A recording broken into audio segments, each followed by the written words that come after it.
ஓம் சக்தி பராசக்தி. இன்னைக்கு ஓம் சக்தி பராசக்தின்னு சொல்லி ஆரம்பிக்கிறேன்னு பார்க்குறீங்களா? இன்றைக்கி நான் உங்களுக்கு ஒரு சந்தோஷமான ரொம்ப சந்தோஷமான ஒரு விஷயத்த சொல்ல போகிறேங்க. ஆமாங்க, நம்ம ஊர் காவல் தெய்வம் பவானி செல்லியாண்டியம்மன் கோவில் மகா கும்பாபிஷேக விழா நடக்க போகுதுங்க. கார்த்திகை மாதம் 23ஆம் தேதி, டிசம்பர் 8ஆம் தேதி அதிகாலையிலேயே பண்ணுறாங்க. மறக்காமல் எல்லாருமே கலந்துக்கோங்க. இப்போ நான் போட்டிருக்க இந்த எல்லா ஃபோட்டோஸுமே சாமியோடைய மாசிமாங்க எங்கள் ஊரில் மட்டும்தாங்க ஒரு மாதத்துக்கு திருவிழா ஃபோட்டோஸ் தாங்க.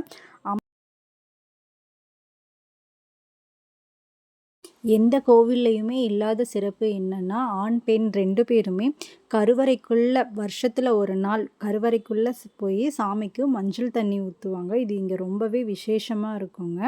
இந்த மாதிரி அம்மா அழைச்சிட்டு எல்லையம்மன் தாய் வீடுன்னு சொல்லுவாங்க. அங்கேருந்து இந்த மாதிரி சக்தி அழைச்சிட்டு வருவாங்க. வரும்போது குதிரையை தாங்க சக்தியாக அழைச்சிட்டு வருவாங்க.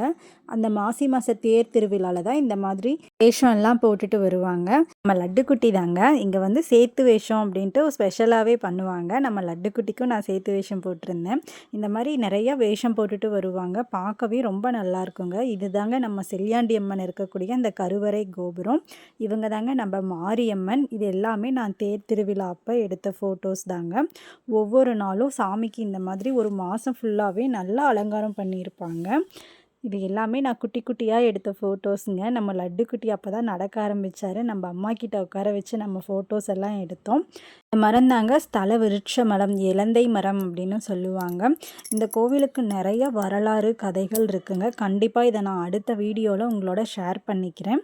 இந்த மாதிரி வேஷம் போட்டுட்டு இது காலையில் அம்மனுக்கு பொங்கல் வைப்பாங்க. வைக்கும்போது தான் நம்ம லட்டுக்குட்டி அவர் தாத்தாவோட கோயிலை சுற்றி வந்துட்டுருக்காரு. முன்னாடி நம்ம பப்புக்குட்டிக்கும் நான் அதே மாதிரி சேர்த்து வேஷம் போட்டிருந்தேங்க. இந்த மாதிரி வேஷம் எல்லாம் போட்டோம் அப்படின்னா குழந்தைங்களுக்கு வந்து எந்த நோய் நொடியும் வராது அப்படிங்கிறது ஒரு நம்பிக்கை. நானும் அதே நம்பிக்கையில் தாங்க போட்டிருக்கேன். கண்டிப்பாக நீங்கள் எல்லாருமே இந்த கும்பாபிஷேகத்தில் கலந்துக்கோங்க. மறக்காமல் மிஸ் பண்ணாமல் கலந்துக்கோங்க. ஞாயிற்றுக்கிழமை லீவு நாளில் தாங்க இந்த கும்பாபிஷேக நாளும் வந்திருக்கு. நம்ம எல்லாருமே அம்மாவை பார்க்கணும் அப்படிங்கிறதுக்காகவே லீவு நாள்லேயே நமக்காக வச்சுருக்காங்கன்னு நான் நம்புகிறேன். கண்டிப்பாக எல்லாருமே கலந்துக்கோங்க. திரும்ப சொல்கிறேன். இந்த கோவிலுக்கு வந்து கும்பாபிஷேகம் பண்ணி பல வருஷம் ஆயிடுச்சு. இதுலையே புதுசாக மாற்றி கட்டியிருக்காங்க. இப்போ நம்ம தம்பி நடந்துட்டு வர இந்த இடம் எல்லாத்தையுமே இடிச்சிட்டு தாங்க வேலை செஞ்சுருந்தாங்க. இங்கே வந்து நம்ம செல்லியாண்டி அம்மன் சுயம்பு மூர்த்தியாகவே இருக்காங்க. தவறாமல் எல்லோரும் கலந்துக்கோங்க. ஓம் சக்தி பராசக்தி.